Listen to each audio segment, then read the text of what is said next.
Bueno, buen día, soy el teniente primero médico Hernández Pillo Sebastián y junto a mi tutor, el teniente primero médico Fernández Núñez Agustín, vamos a presentar el siguiente caso clínico. ¿Se me clic, por favor? Se trata de un paciente de sexo masculino, de 82 años de edad, 1,73 m de altura, 90 kilogramos de peso, a un IMS de 30. Como factor de riesgo, el paciente refería dislipemia, obesidad, era también sedentario, tenía como antecedentes cardiovasculares en el año 2016 un ACV isquémico no secuelado. Se había realizado un Holter de 24 horas en septiembre del año 2022, para el cual no sabía referir el paciente ni los familiares el motivo del estudio, pero como resultado se había obtenido una bradicardia sinusal que alternaba con un bloqueo AB tipo 2.1. Por este motivo, se termina realizando en enero del 2023 un implante de marcapasos tipo DDD en otra institución. Como otros antecedentes de relevancia, el paciente refería epilepsia, secundaria a una secuela de una meningitis en infancia, para la cual se encontraba en tratamiento, hiperplasia prostática benigna e hipoacusia bilateral. Como medicación habitual, refería únicamente carbamazepina 200 mg día, pregabalina 75 mg día, fenofibrato 100 mg cada 24, tamsulosin 0,4 y zolpidem 10 mg día. El motivo de consulta del paciente fue principalmente el deterioro sensorio asociado a astenia de dinamia de 6 meses de evolución, que lo refería posterior a la última internación que había sido por la colocación de marcapasos en enero. Asociado a esto, había presentado ortopnea en los últimos 7 días, motivo por el cual decidieron consultar. Al examen físico, el paciente tenía los signos vitales y tratamientos normales, se encontraba vigil, parcialmente orientado entre las esferas, sin signos de foco, R1 y R2 hipofonéticos, silencios libres, con buena perfusión periférica, tenía de nuevo de 3 cruces hasta pared, e ingurgitación yugular 3 en 3, sin colapso inspiratorio. A nivel respiratorio tenía buena mecánica, con regular entrada bilateral, hipoventilación a predominio derecho y crepitantes bilaterales hasta campo medio. El abdomen sin particularidades. En el laboratorio, en el hemograma no tenía ningún hallazgo patológico, en el coagulograma tenía un TP de 60, un ring 1,41, una CREA de 1,3, un GOT de 1,42 y un GBT de 115. El resto del laboratorio de los parámetros normales. Se le realizó también, por sospecha de insuficiencia cardíaca, un seguimiento urinario no patológico y un estado C base también sin hallazgo patológico. En el electrocardiograma de ingreso, lo que se evidenciaba era un ritmo de marcapaso que alternaba con el ritmo propio con un bloqueo AB tipo 2.1, a una frecuencia cardíaca de 75 y sin signo de isquemia aguda en miocardio. Se realiza una tomografía de tórax simple, donde se evidencia un derrame bilateral a predominio del lado izquierdo, y llama la atención la imagen que se ve a nivel cardíaco, donde se ve derrame, aparentemente circunferencial, y que aparentemente estaba comprometiendo las cavidades derechas. Igualmente, en el informe que recibimos, justamente describen este derrame pericárdico, pero no discriminan la severidad, sino que refieren a la necesidad de la realización de una ecografía para cuantificar justamente la gravedad del mismo. Y también informan, obviamente, el derrame pleural bilateral con el franco predominante izquierdo. En ese contexto se decide su ingreso a unidad coronaria con el diagnóstico de insuficiencia cardíaca de origen no filiado para ser justamente estudiado al paciente. Se le realiza en primera instancia un ecocardiograma. En la primera imagen que tenemos es una vista paraesternal larga. El paciente tenía una muy mala ventana, por lo tanto, igualmente se puede distinguir las estructuras, se puede ver el ventrículo izquierdo en la parte inferior, que aparentemente tenía una función aparentemente conservada. Este es, vuelve atrás, a ver si yo puedo ver. Vale. La paraesternal larga, como estaba comentando, se puede ver la cavidad derecha, y se puede ver en la parte superior también la presencia de derrame que se evidenciaba en la tomografía. Ahora estamos con la vista apical 4 cámaras. En este caso se puede ver en el ventrículo izquierdo del lado derecho, donde aparentemente tienen diámetros conservados, función conservada, la aurícula izquierda también se encuentra conservada, pero se ve un claro colapso de las cavidades derechas, tanto del ventrículo derecho como de la aurícula derecha. En la imagen de la izquierda vemos que el derrame se encuentra en el extremo inferior y se intenta centrar esta imagen en la imagen que tenemos en el lado derecho, para intentar cuantificar justamente el derrame. Se ve también un movimiento anormal del septum interventricular con un desplazamiento hacia el ventrículo izquierdo durante la diástole. Bien, más imágenes donde se pueden ver justamente lo que venimos comentando.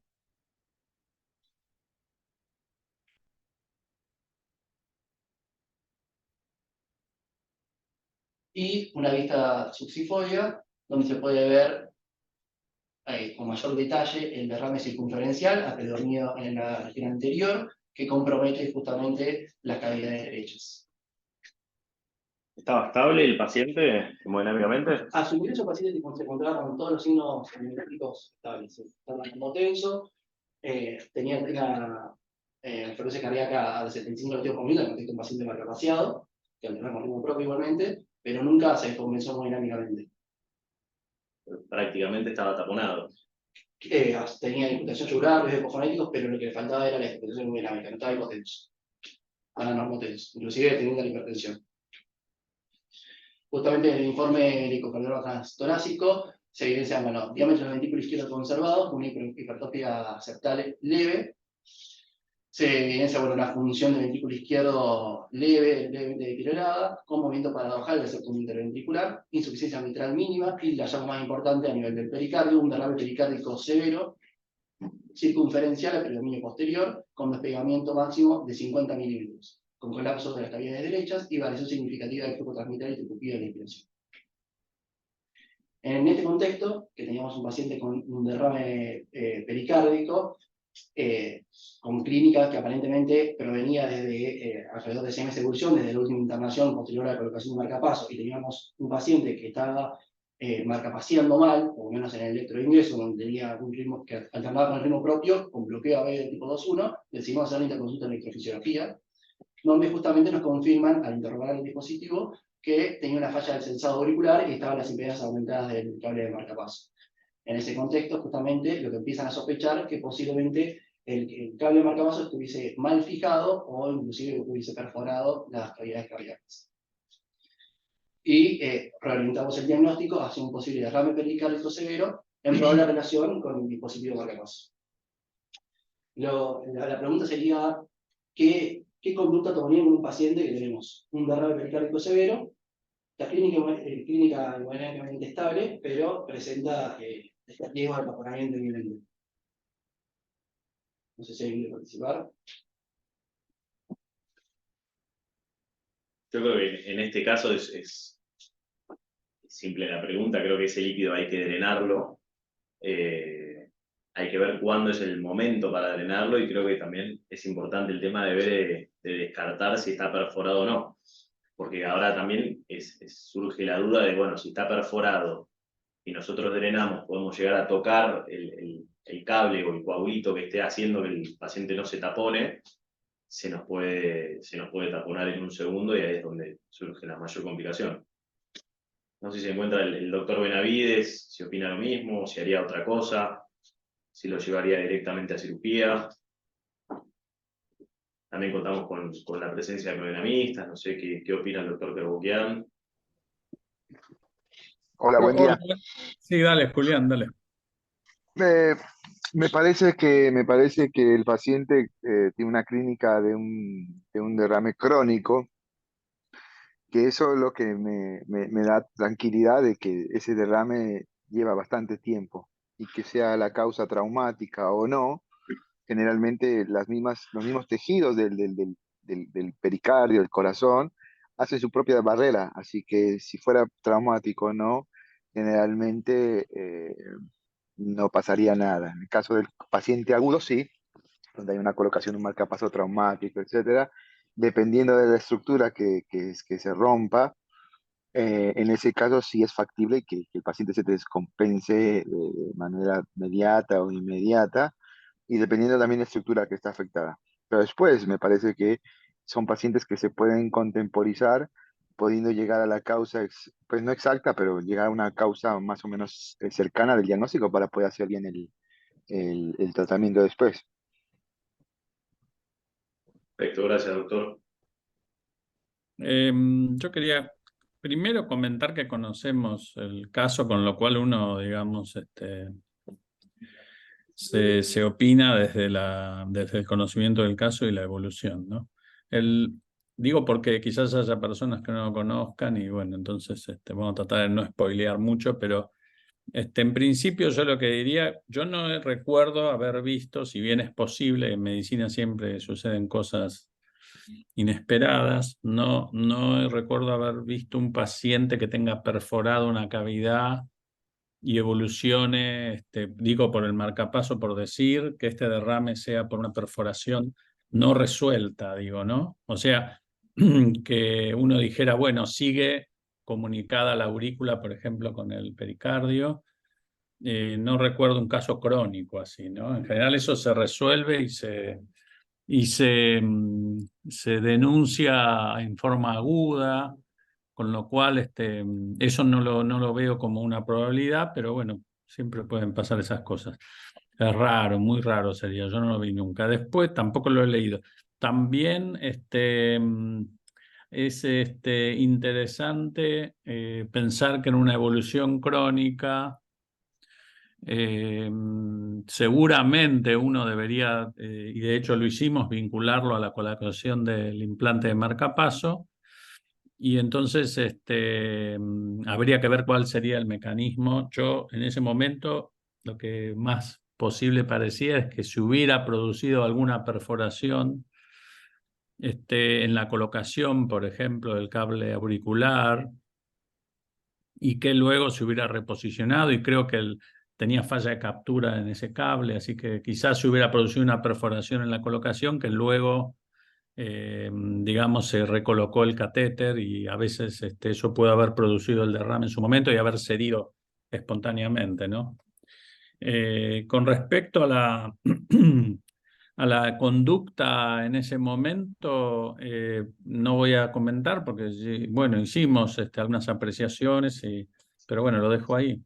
Dale, Lo ahora, otro perdón, lo otro es que está muy colapsada la cavidad, entonces realmente tiene signos ecográficos de taponamiento, aunque clínicamente no se ve. Eso suele ocurrir porque hay dos situaciones. Primero, que es más precoz los signos ecográficos, y segundo, que depende de la hemodinamia del paciente. Estos son pacientes que, por ejemplo, en forma ambulatoria pueden tener episodios sincopales, por ejemplo, cuando le dan diuréticos o cuando se deshidratan o bajan la precarga, y entonces la presión ejerce más efecto, la presión intrapericárdica, sobre la hemodinamia, y después en otros momentos pueden estar con pocos síntomas, ¿no?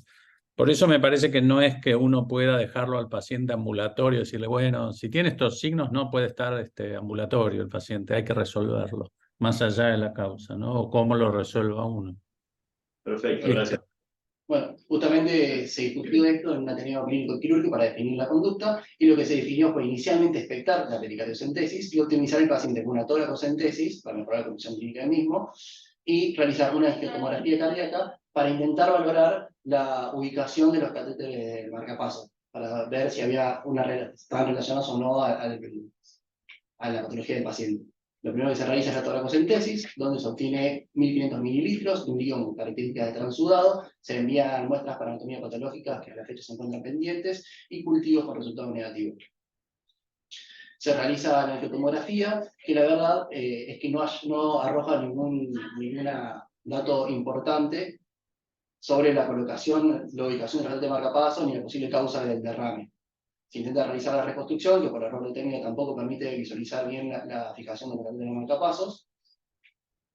Y en el informe justamente se describe lo mismo que ya veníamos viendo también en la tomografía simple. El derrame, en este caso pleural, ahora se encontraba predominio derecho en el contexto de la síntesis reciente.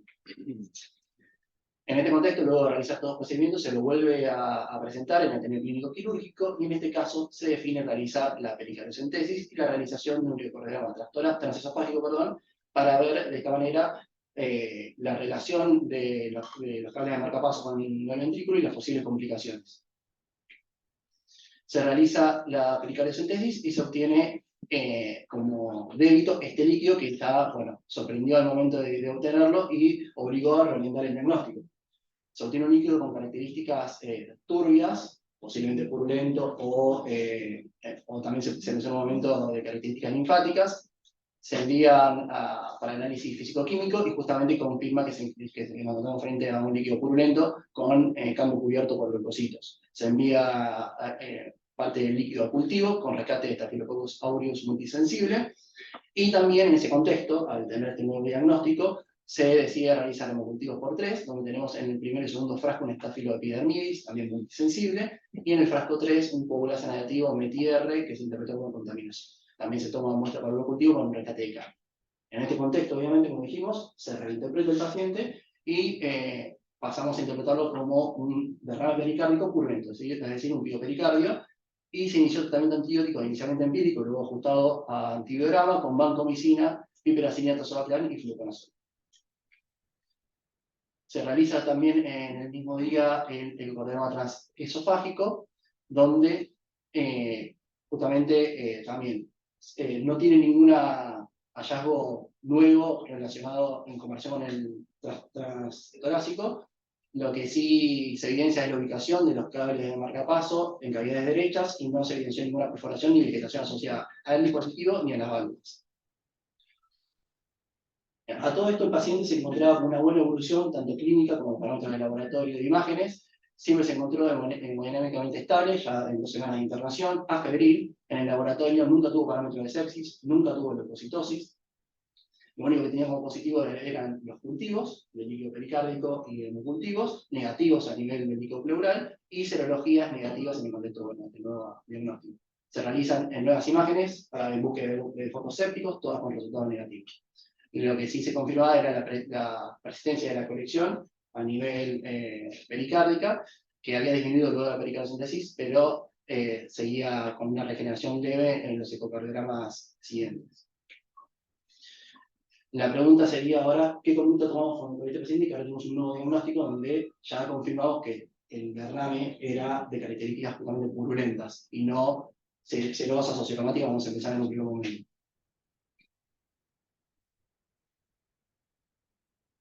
No sé si alguien quiere participar. Ahí hay 2 elementos que vos no comentaron ustedes, que es, primero le medimos cuando se hizo el drenaje, que salió creo en total medio litro, porque después quedó con un drenaje, con un catéter y siguió drenando 1 o 2 días más hasta que se tapó el drenaje. La presión del pericardio era 20. Y yo no recuerdo ahora, habría que el informe, habíamos medido la presión de aurícula derecha, creo, ¿no? No estoy seguro de eso, ¿no?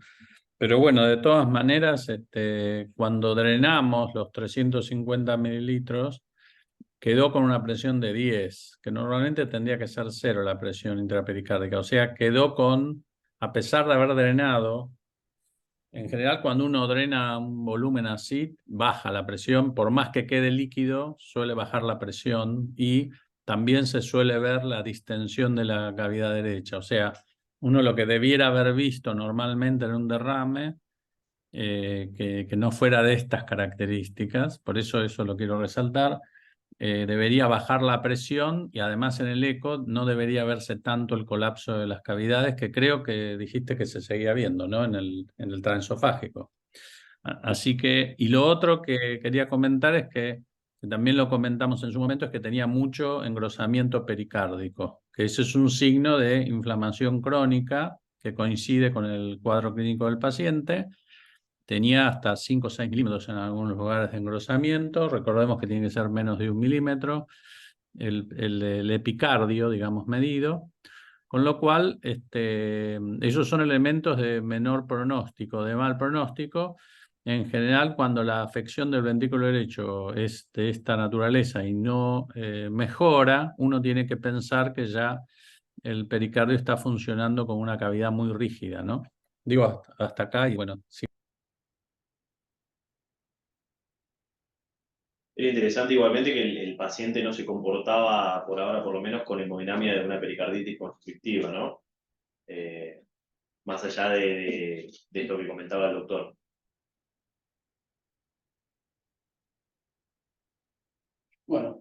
justamente se lo volvió Hola.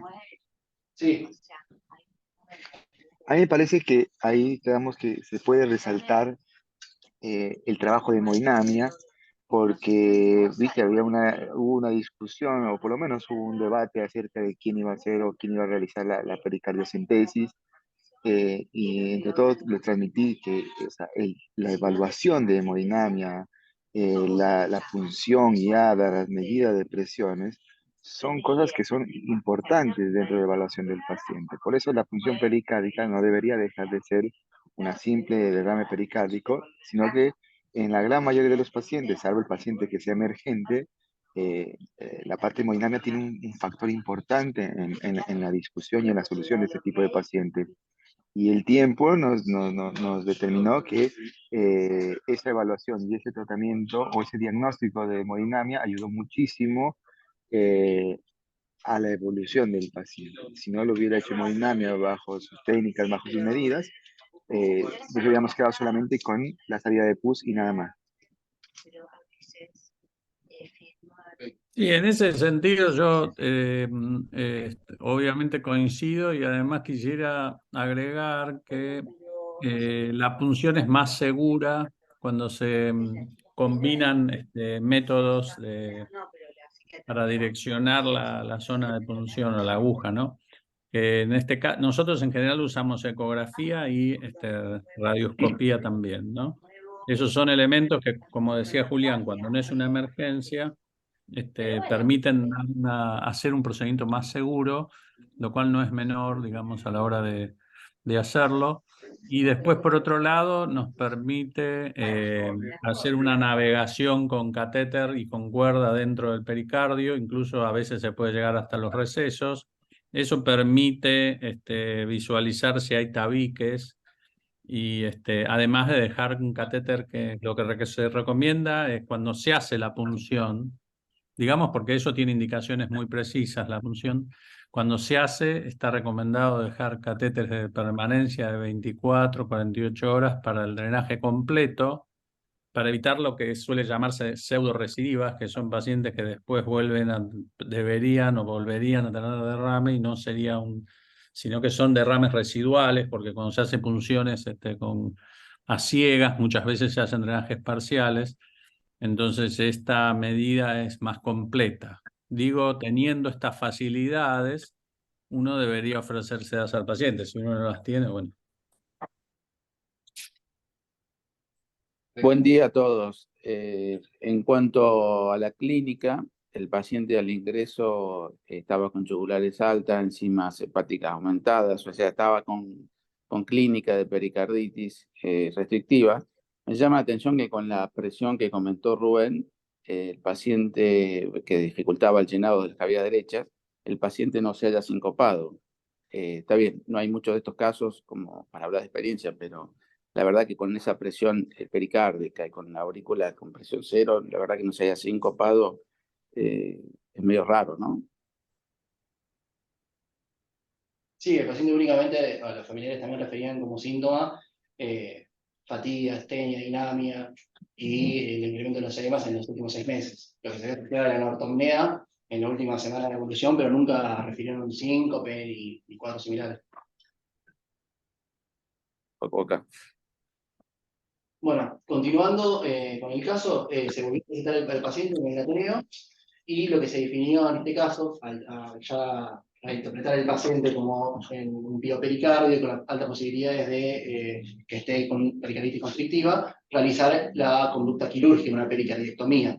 Bien, pero previo, como también había demoras para la realización del procedimiento, se iba a continuar con el tratamiento médico, sobre todo con el tratamiento antibiótico, para optimizar el paciente.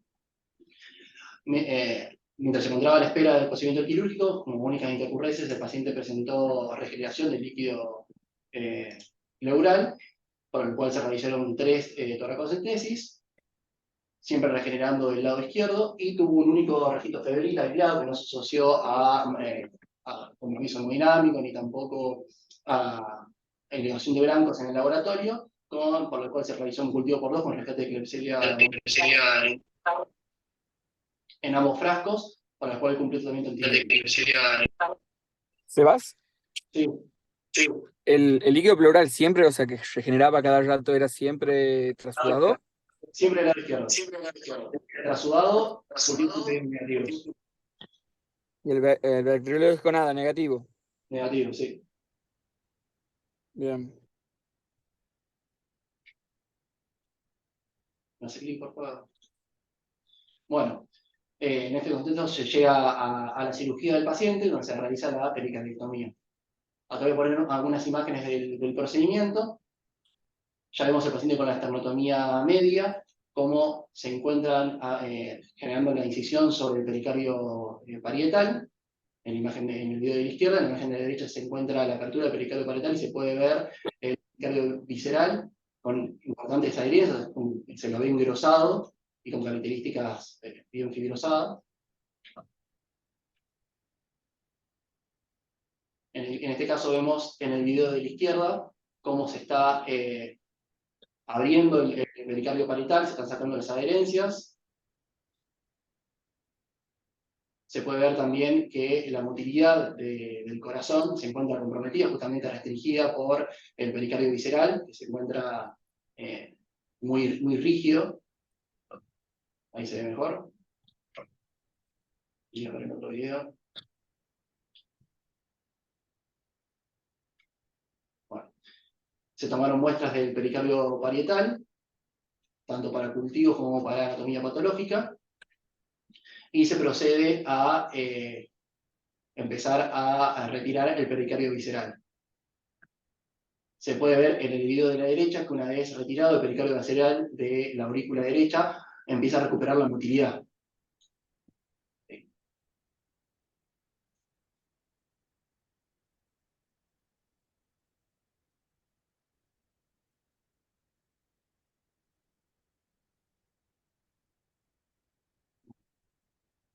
Posterior a haber retirado todo el pericardio visceral, se puede ver que la motilidad mejora acentuadamente con respecto al inicio de la cirugía y se procede a la colocación del marcapasos epicárdico, con posterior colocación del dispositivo en un bolsillo a nivel subsifoide. Una vez terminado esto, se retira el marcapasos previo, el endocavitario.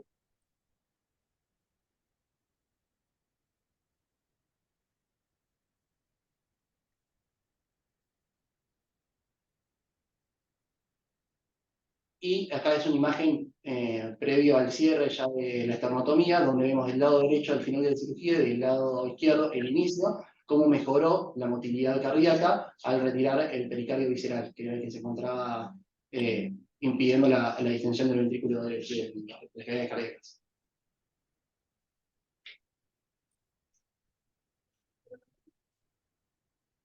Bueno, en este contexto ya se define, se reinterpreta nuevamente el paciente y se confirma el diagnóstico que ya teníamos presuntivo de una pericarditis exclusivo-constrictiva.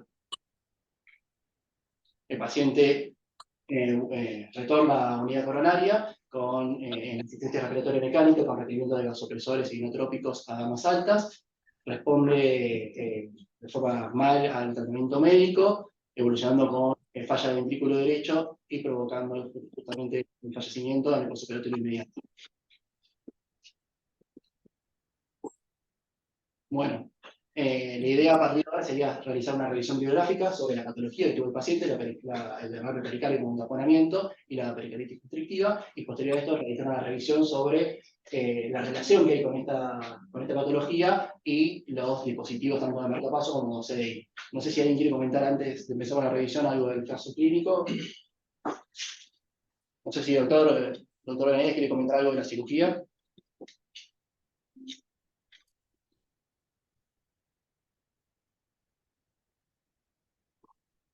Bueno, continuando con la revisión, vamos a hablar primero del derrame pericárdico. El derrame pericárdico, como sabemos, es la acumulación excesiva de líquido en el espacio pericárdico. Dentro de las etiologías principales, la idiopática es la más frecuente, y dentro de las otras etiologías, que son todas aquellas que pueden causar pericarditis, las que más se asocian al taponamiento van a ser las infecciones, sobre todo las bacterianas y la tuberculosis. Todas las causas de hemopericardio, como por ejemplo los traumatismos cerrados o abiertos, los procedimientos quirúrgicos, o inclusive la aneurisma disecante de aorta, y todas las lesiones tumorales.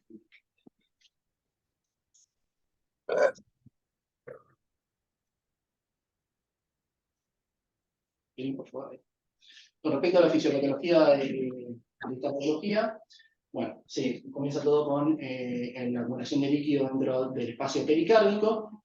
El espacio pericárdico es una cavidad inicialmente distensible que va aceptando el volumen sin generar grandes cambios de las presiones intrapericárdicas, pero cuando se supera un volumen crítico, que rondan los 15 a 20 mililitros en caso de cuando es aguda la acumulación, se vuelve un tejido muy rígido que no se logra distender adecuadamente y por lo tanto pequeños cambios de volumen generan grandes cambios de presión que se van transmitiendo a las cavidades cardíacas, sobre todo a las cavidades de baja presión, es decir, las cavidades derechas, bien, llevando al colapso de estas cavidades.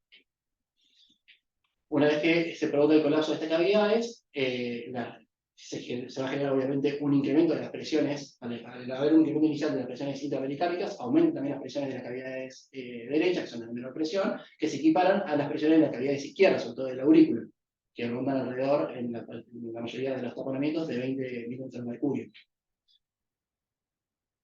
Una vez que empieza a aumentar las presiones de llenado, también empieza a disminuir el volumen de fin de diástole y por lo tanto el volumen de fin de sístole. Esto se compensa inicialmente con un aumento de la contractilidad, del cronotropismo, permitiendo mantener el gasto cardíaco, pero a medida que evoluciona la patología ya no se puede compensar con el aumento de la frecuencia cardíaca y se manifiestan los síntomas de insuficiencia cardíaca. Con respecto a la clínica de presentación, lo más frecuente son justamente los síntomas de insuficiencia cardíaca, y dentro de los signos más importantes se encuentran dentro de la triada de Beck la inmobilización yugular, la hipotensión arterial y los ruidos cardíacos hipofonéticos. Y además otros signos importantes son la taquicardia sinusal y el pulso paradójico, donde se produce un descenso mayor a 10 milímetros de mercurio de la presión arterial durante la inspiración, esto provocado por un movimiento exagerado del septo interventricular durante esta maniobra de inspiración. Al proceso de inspiración aumenta el retorno venoso, aumenta la precarga de las cavidades derechas y el corazón taponado funciona como un corazón con un volumen fijo. Es decir, para que salga líquido, para que entre líquido, perdón, tiene que salir líquido. Entonces, para que se llene, aumente la precarga del ventrículo derecho, tiene que disminuir sí o sí la precarga del ventrículo izquierdo, bajando el volumen sistólico de los próximos latidos, que es la causante del descenso de la presión arterial. Para el diagnóstico hay 4 pilares fundamentales: la clínica, que lo venimos comentando, el electrocardiograma, donde los signos más importantes es el microvoltaje, la alternancia eléctrica y los signos concomitantes de pericarditis.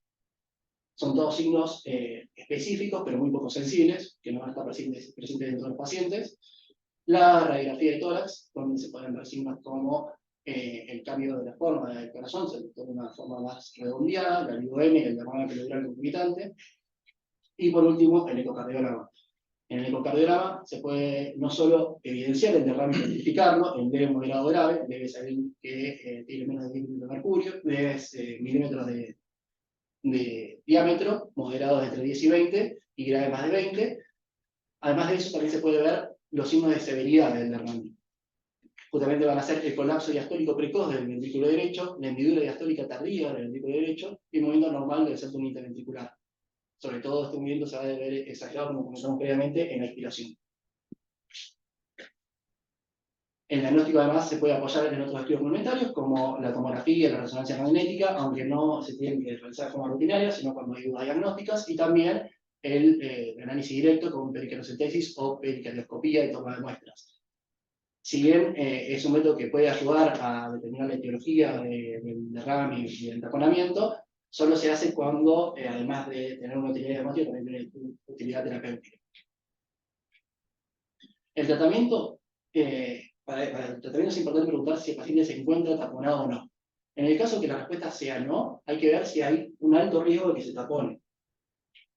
Para valorar eso hay que evaluar justamente la condición clínica del paciente, ver si la sospecha de la etiología, las causas bacterianas o de hemopericardio evolucionan rápido, así que se toma como alto riesgo de taponamiento, cuando la evolución es aguda o cuando hay cambios en los volúmenes en el seguimiento. En ese caso, en caso de que no tenga ninguno de estos criterios, se puede optar por un tratamiento conservador, con movimiento médico, sobre todo en el inflamatorio, y en caso de que tenga alto riesgo de taponamiento, se lo toma como también si fuese taponado. Es decir, el tratamiento va a ser el drenaje del derrame pericárdico, que puede ser por pericardiocentesis cerrada o abierta. Bien, la preferida en este caso es la pericardiocentesis cerrada, generalmente guiada por ecografía, pero se puede realizar una pericardiocentesis abierta cuando el derrame está muy tabicado, tiene coágulos, o cuando se sospecha de sangrado activo. Con respecto a la pericarditis constrictiva, las etiologías que la pueden causar justamente son las mismas, pero las que más frecuentemente están asociadas a esta evolución van a ser las idiopáticas, las infecciones bacterianas, sobre todo la tuberculosis, que es la causa más frecuente de pericarditis constrictiva en los países en vías de desarrollo, y postquirúrgicas y por radioterapia, que son las dos causas más frecuentes en los países desarrollados. Con respecto a la fisiopatología, hay un engrosamiento del pericardio, tanto perital como visceral, que restringe su distensibilidad. Esto se va a transmitir obviamente a las cavidades cardíacas, dificultando la distensibilidad de las 4 cavidades, llevando, por un lado, a una disminución en la precarga y por otro lado, a un aumento de las presiones de llenado. La disminución en la precarga va a repercutir, obviamente, también en el volumen sistólico, llevando los síntomas de insuficiencia cardíaca anterógradas, que son los menos frecuentes igualmente en pacientes con pericarditis constrictiva. Los más frecuentes que se manifiestan los síntomas secundarios al aumento de la presión de llenado, que se van a transmitir de forma retrógrada para causar los síntomas de insuficiencia cardíaca derecha. La clínica y los signos van a ser justamente la insuficiencia cardíaca derecha, edemas, concentración yugular, ascitis. Van a haber también como otros signos importantes el aumento de la presión venosa y el signo de Kumaul, que es un aumento de presión venosa en la inspiración, y se puede ocultar el choque pericárdico, el desdoblamiento del R2 y un soplo tricupio social, de insuficiencia tricupia. Para el diagnóstico se utilizan los mismos pilares: clínica, radiografía, electrocardiograma y ecocardiograma. Me voy a centrar más en los signos ecocardiográficos. Podemos ver en el electrocardiograma bidimensional el engrosamiento pericárdico, el movimiento anormal del septum interventricular, como veníamos comentando previamente. Se pueden ver también asociados, sobre todo en las evoluciones más crónicas, los ventrículos pequeños y las ventrículos dilatadas. En el modo M se puede ver sobre el eje corto del aplanamiento mesodiastólico de la pared posterior, que se debe a que se frena de forma precoz el llenado ventricular. El movimiento anormal también del septum, sobre todo con movimientos respiratorios, se puede ver acá en la imagen de la derecha, como durante la inspiración el septum interventricular, como comentamos, se desplaza hacia el ventrículo izquierdo de forma exagerada, y la expiración se desplaza hacia el ventrículo derecho. Y por otro, a la izquierda tenemos cómo sería. En la izquierda tenemos cómo sería el modo M normal en el eje corto. Y también en el modelo podemos ver la vena cava dilatada sin colapso expiratorio. Con respecto al Doppler, se puede ver el patrón restrictivo a nivel de llenado transmitral. Y típicamente se puede ver un descenso de la onda E mayor al 25% en la expiración. Y en el Doppler tisular, principalmente lo que se ve es un aumento de velocidades del Doppler tisular más acentuado a nivel del septum interventricular. En este caso, los estudios complementarios tienen mayor utilidad, tanto la tomografía como la resonancia, que puede ver en el caso de la tomografía con mayor sensibilidad en el engrosamiento de las calcificaciones, y la resonancia puede ser útil cuando no se puede indicar contraste endovenoso, o también cuando se sospecha de inflamación activa, dado que se puede visualizar en el realce tardío. El tratamiento es principalmente quirúrgico, que es la pericardiectomía, que puede realizarse por esternotomía o toracotomía. La decisión, la realidad de la técnica va a ser individualizada según el paciente, pero es importante destacar que ambas técnicas tienen alta mortalidad, que se debe principalmente a la falla del ventrículo derecho, secundaria a la atrofia de la fibrosis, y también a la resección incompleta del pericardio. Con respecto a la pregunta de si esta patología pudo haber sido causada o no por la colocación del dispositivo, revisé sobre todo los efectos adversos tipificados posterior a la implante del marcapaso, y se describen tanto efectos adversos relacionados al exceso vascular, que son el pneumotórax y la trombosis, asociados al electrodo, donde acá encontramos las perforaciones ventriculares, la pericarditis posterior con derrame, taponamiento, y también, obviamente, la falla del sensado de captura, y otras complicaciones que son las más frecuentes en realidad, que son de las complicaciones del bolsillo, como hemorragia, hematoma, y las complicaciones asociadas a la infección precoz y tardía. Hice una búsqueda bibliográfica con respecto a la presencia de derrame pericárdico luego del implante de marcapasos o de CDI, y la mayoría de los estudios que estaban publicados eran todos reportes de casos, ¿bien? Con poca evidencia científica en realidad, más que nada comentaban el caso y no hacían una revisión de la bibliografía previa. Me quedé sobre todo con dos de los dos estudios, dos reviews, en el caso de la primera en el año 2010, la segunda en el año 2018, en donde se analizaron en la primera, que fue la más grande, 57 pacientes, todos con derrame pericárdico y taponamiento posterior al implante de marcapaso. ¿Bien? A partir de ahora voy a comentar cuáles son las conclusiones de ambos estudios, porque fueron muy similares, así que lo voy a comentar en conjunto. Ambos estudios coinciden en que la incidencia de esta complicación, la perforación, es muy baja, menor al 1%. Un poquito mayor para la colocación del CDI, pero igualmente como el número de casos de CDI era menor, tenía poco significado estadístico. Se la hicieron clasificar en 3 tipos de derrame y taponamiento: agudo, subagudo y tardío, siendo lo más frecuente el agudo y el subagudo, y muy infrecuente el tardío, que es mayor a un mes, como en el caso de nuestro paciente. Y en todos los casos que se analizaron, se vieron las mismas formas de presentación. La mayoría se presentaba de forma sintomática. Solo un pequeño grupo se presentaba con clínica de taponamiento, y un grupo significativo se lo detectaban los controles electrofisiológicos por falla del sensado, de captura, o porque se estimulaban algún otro grupo muscular extracardíaco, por ejemplo el diafragma. Lo que se intentaron buscar eran aquellos factores de riesgo que predisponían a que se genere esta perforación y posterior complicación con derrame y taponamiento. La realidad es que no hubo ningún factor de riesgo claro que permita predecir con certeza esta complicación, pero sí vieron que la experiencia del equipo médico podía influir, que el sitio de fijación del cable era uno de los parámetros que con mayor fiabilidad predecía una complicación, siendo la pared libre y el ápex lo que más asociaban a la perforación. El diseño del cable de marcapasos, dado que los cables rígidos que se usaban antes era más frecuente ver la perforación, y también la condición obviamente previa del paciente, tanto la edad, con las comorbilidades del mismo o el uso de anticoagulantes.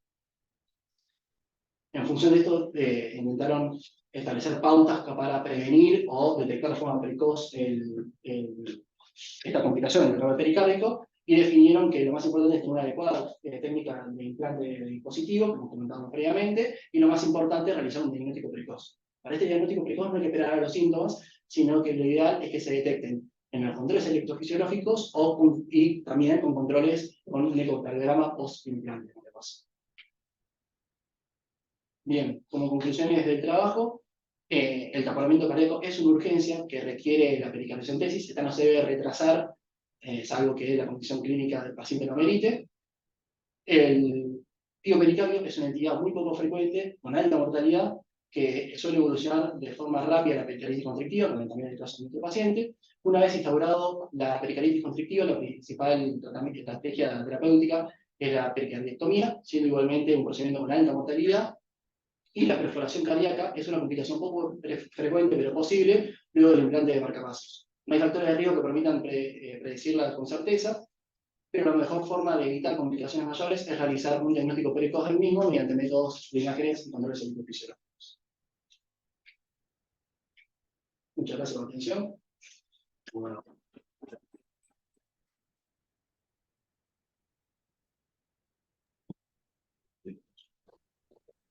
¿Tienen que comentar algo? ¿O aportar algo?